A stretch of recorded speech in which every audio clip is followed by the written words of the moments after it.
দেশে উগ্রবাদ মাথাচাড়া দিয়ে ওঠার চেষ্টা করছে উল্লেখ করে বিএনপি মহাসচিব মির্জা ফখরুল ইসলাম আলমগীর বলেছেন, নানাভাবে একাত্তরের চেতনাকে ভুলিয়ে দেওয়ার চেষ্টা চলছে।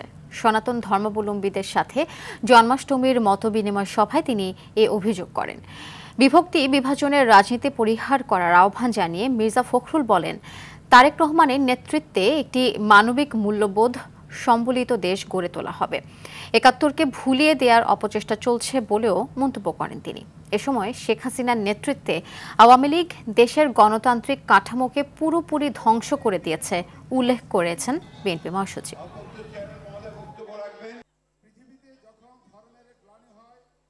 সাম্প্রদায়িকতাকে একটা অস্ত্র বানানোর চেষ্টা করা হয় রাজনৈতিক কারণে। সেখান থেকে উঠে আসতে হবে আমাদেরকে সেখান থেকে সকলকে উঠে এসে সকল সম্প্রদায়কে এক করে আমার এই দেশ ও মাতৃকাকে আমাকে ভালোবাসতে হবে, তাকে নিয়েই আমাকে সামনের দিকে এগিয়ে যেতে হবে। যে এইখানে আপনাদের সকলকে বিভক্তি বিভাজনের রাজনীতি কেউ করবেন না। অতীতে যা হয়েছে হয়েছে। এখন বাংলাদেশের অস্তিত্বের জন্য, বাংলাদেশকে টিকিয়ে রাখার জন্য, বাংলাদেশের সামনে নেওয়ার জন্য, বাংলাদেশ আরো উন্নত করবার জন্য আমাদেরকে সবাইকে ঐক্যবদ্ধ হয়ে কাজ করতে হবে।